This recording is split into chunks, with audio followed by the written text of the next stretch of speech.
हाँ जी बच्चों, पिछले मोशन पिछले टॉपिक ਦੇ ਵਿੱਚ ਆਪਾਂ ਪੜਿਆ movement of inertia of different bodies.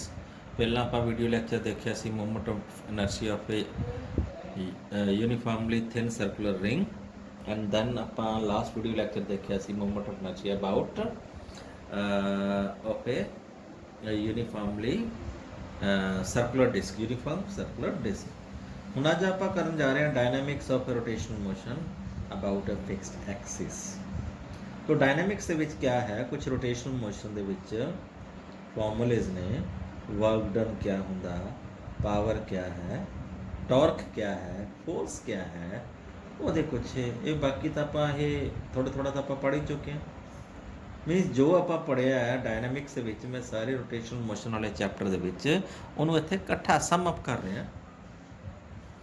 ਤੋ ਬੱਚੋ ਲੀਨੀਅਰ ਮੋਸ਼ਨ ਦੇ ਵਿੱਚ ਨਾਲ ਕੰਪੈਰੀਜ਼ਨ ਵੀ ਕਰ ਦੇਣਾ ਤੁਹਾਨੂੰ।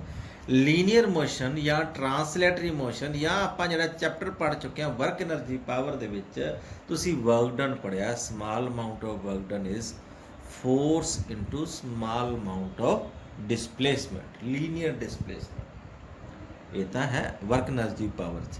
ਲੇਕਿਨ ਰੋਟੇਸ਼ਨਲ ਮੋਸ਼ਨ ਦੇ ਵਿੱਚ ਅਸੀਂ ਲਿਖਦੇ ਹਾਂ small amount of work done DW is equal to force ਦੀ ਥਾਂ 'ਤੇ ਟਾਰਕ ਤੇ ਸਿੰਪਲ ਡਿਸਪਲੇਸਮੈਂਟ ਦੀ ਥਾਂ 'ਤੇ ਐਂਗੂਲਰ ਡਿਸਪਲੇਸਮੈਂਟ। ਤੇ D theta is an angular displacement, ਠੀਕ ਹੈ ਨਾ। ਤਾਂ suppose a body is made up of n particles, so many particles. ਇੱਕ ਰਿਜਿਡ ਬੋਡੀ ਹੈ, ਰਿਜਿਡ ਬੋਡੀ ਆਪਾਂ ਸਾਰੇ ਕੇਸ ਹੀ ਕੀਤੇ, M1 particle, M2 particle, M3 particle, ਹੈ ਨਾ, and so on Mn particle. Different particles ਦੇ ਉੱਤੇ ਮੰਨ ਲਓ ਡਿਫਰੈਂਟ ਫੋਰਸਿਸ ਲੱਗ ਰਹੀਆਂ ਨੇ। M1 ਦੇ ਉੱਤੇ F1 ਲੱਗ ਰਹੀ ਹੈ, M2 ਦੇ ਉੱਤੇ F2 ਲੱਗ ਰਹੀ ਹੈ, M3 ਦੇ ਉੱਤੇ F3 ਲੱਗ ਰਹੀ ਹੈ, ਐਂਡ ਸੋ ਔਨ Fn ਲੱਗ ਰਹੀ ਹੈ।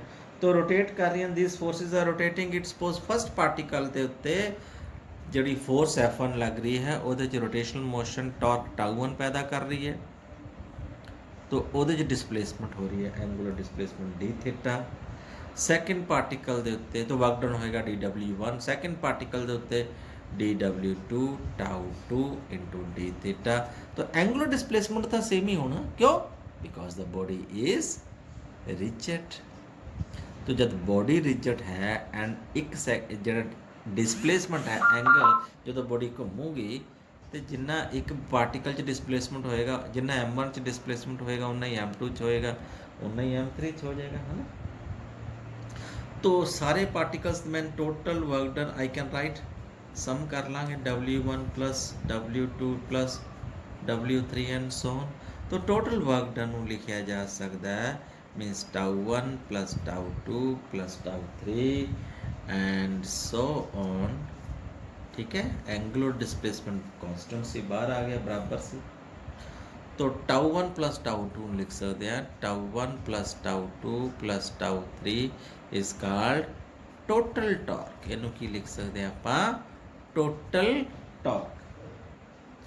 then dW amount of work done is equal to torque into angular displacement.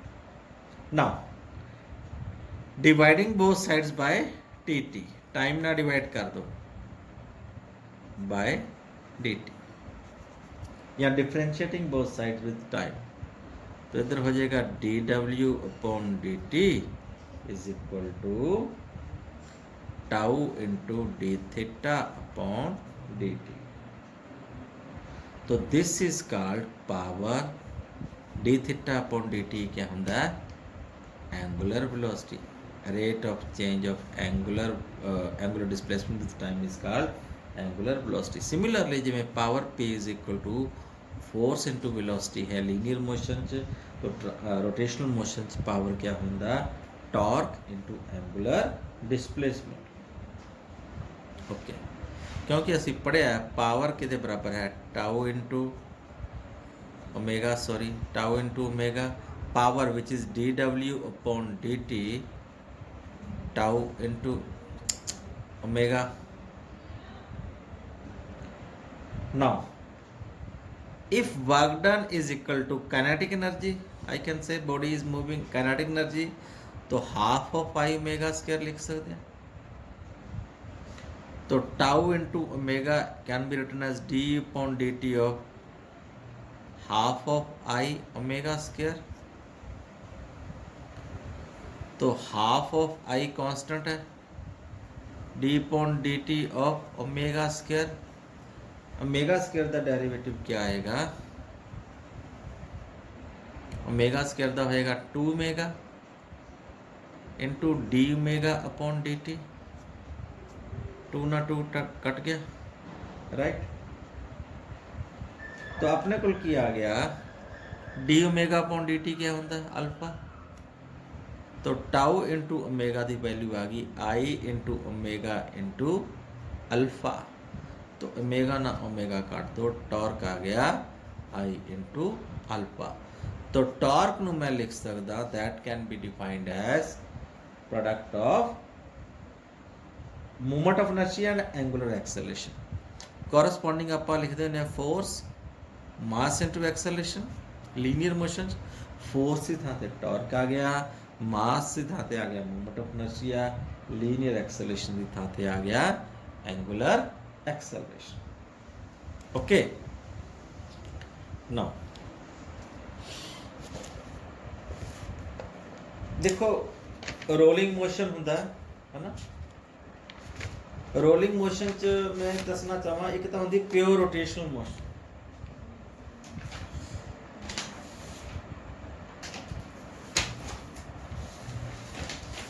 Pure rotational motion का की मतलब है, सपोज अपने कोल प्योर रोटेशन का मतलब क्या, what is the meaning of pure rotational motion. एक बॉडी इको थां ते खड़ी है, घूमी जा रही है, ये की है प्योर रोटेशन। ये एंगुलर वेलोसिटी है ओमेगा है, लेकिन लीनियर वेलोसिटी 0 है, कोई लीनियर वेलोसिटी नहीं, बॉडी अगे नहीं जा रही ना। प्योर ट्रांसलेशनल मोशन क्या होती है, प्योर ट्रांसलेशनल मोशन बॉडी बिल्कुल सीधी जा रही है, वो क्या वेलोसिटी है, लीनियर वेलोसिटी है, लेकिन एंगुलर वेलोसिटी 0 होती है, बॉडी घूमती नहीं है, बिल्कुल सीधी जा रही है। लेकिन रोलिंग मोशन की हुंदा, what is a rolling motion. जिवें स्पिन बॉल हुंदी है ना, रोलिंग मोशन क्या हुंदी है, बॉडी नाले तक घूम भी रही हुंदी है ते नाले अगे भी जा रही हुंदी है। मतलब 2 टाइप्स ऑफ मोशन हुंदी है उहदे च, रोटेशनल एंड ट्रांसलेटरी मोशन। तो एंगुलर वेलोसिटी भी हुंदी है उहदी ते ट्रांसलेटरी मोशन भी हुंदी है, ठीक है। प्योर रोटेशन दे विच जे आपां वेलोसिटी देखीए, इस पार्टिकल की जे मैं इत्थे दिखावां ना, प्योर रोटेशन दे विच इस पार्टिकल की टॉप ते वेलोसिटी जे मैं लिखां v इज इक्वल टू, जे सिर्फ ओमेगा है, एंगुलर वेलोसिटी एक थां ते घूम रही है, velocity is equal to velocity of centre of mass. जो ट्रांसलेटरी मोशन है, प्योर ट्रांसलेशन, वेलोसिटी क्या हो जाएगी, velocity of centre of mass. थल्ले जिहड़ा सेंटर ऑफ मास है ਉਹਦੇ भी सेंटर ऑफ मास के बराबर की वेलोसिटी होएगी। इत्थे वेलोसिटी ऑफ सेंटर ऑफ मास की एक्चुअल वेलोसिटी 0 होएगी,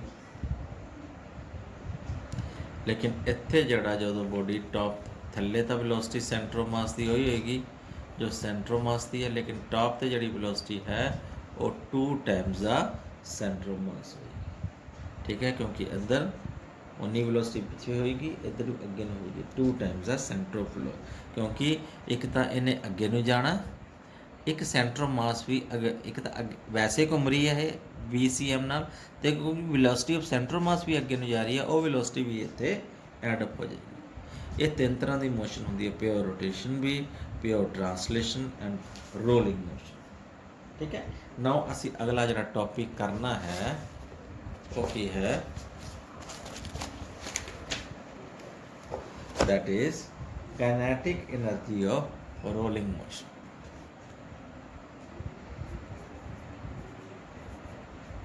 kinetic energy of rolling motion. हाँ जी बच्चों आप गल कर चुके हैं in rolling motion there are two types of the motion. तो किनेटिक एनर्जी भी सम ऑफ दोनों मोशन के बराबर होगी, translational plus rotational. This is total kinetic energy is equal to kinetic energy due to translational plus kinetic energy due to rotational के आर। तो kinetic energy due to translation is equal to half of M v centre of mass का square, है ना। जो velocity centre of मास की होएगी वही ट्रांसलेशन किनेटिक एनर्जी होएगी। लेकिन रोटेशनल किनेटिक एनर्जी क्या होएगी, यदि डेरिवेशन भी की है आप half of I omega square, right. तो टोटल एनर्जी जी है किनेटिक एनर्जी प्लस हो जाएगी दोनों तो half of M V C M का square plus half of I omega का स्क्वायर, ठीक है जी। तो velocity of centre of mass we know that is equal to R into omega, ठीक है। तो इतों ओमेगा की वैल्यू आ जाएगी V centre of mass upon are, ये वैल्यू पुट कर सकते हैं इत्थे, हैं। तो half of M velocity of centre of mass का square plus half of I into omega, omega की वैल्यू है V centre of mass upon R the whole square, ठीक है जी।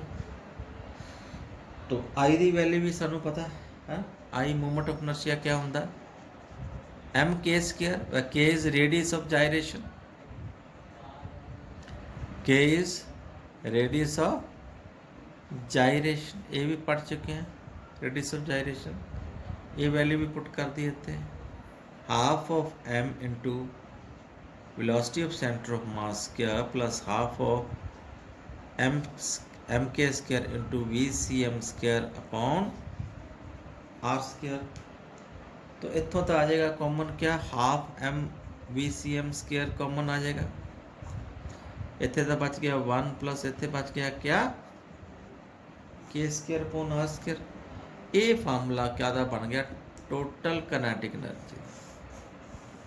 This is total kinetic energy half P C M square bracket K 1 plus K square upon R square.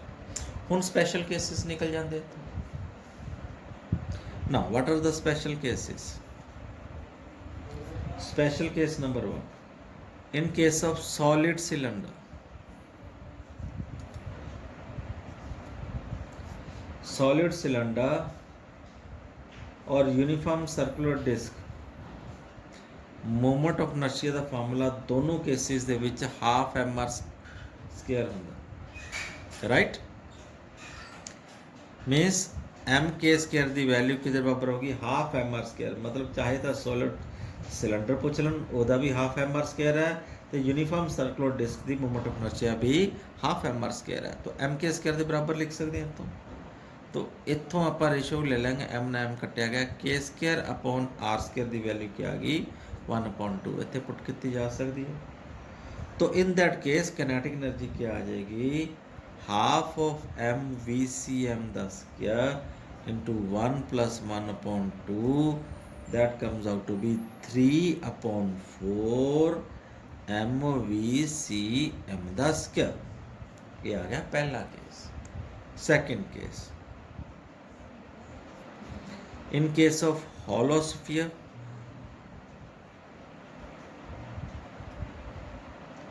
hollow sphere ਦੇ ਵਿੱਚ movement of inertia ਦਾ formula m k square ਦੀ value ਕਿਹਦੇ ਬਰਾਬਰ ਹੁੰਦੀ ਹੈ 2/3 mr ਸਕੁਅਰ। ਇੱਥੋਂ k square upon r square ਦੀ ਵੈਲਿਊ ਕੀ ਆ ਗਈ 2/3। तो आ के स्क्वायर अपॉन आर स्क्वायर की वैल्यू इतने पुट कर देंगे। टोटल किनेटिक एनर्जी क्या आ जाएगी बच्चों, डायरैक्ट लिख रहा मैं यदि वैल्यू तुम चेक कर लियो 5/6 m b c square. Okay third case solid sphere दा, सॉलिड स्फीयर दे विच आई की वैल्यू किहदे बराबर हुंदी है एम के स्क्वायर की वैल्यू 2/5 एम आर स्क्वायर। तो इतों के स्क्वायर अपॉन आर स्क्वायर की वैल्यू आ जाएगी 2/5, तो के की वैल्यू आ जाएगी 7/10 mv²। ठीक है, दैट्स ऑल, इन्ना कुछ बहुत आज वास्ते। Thank you, have a nice day.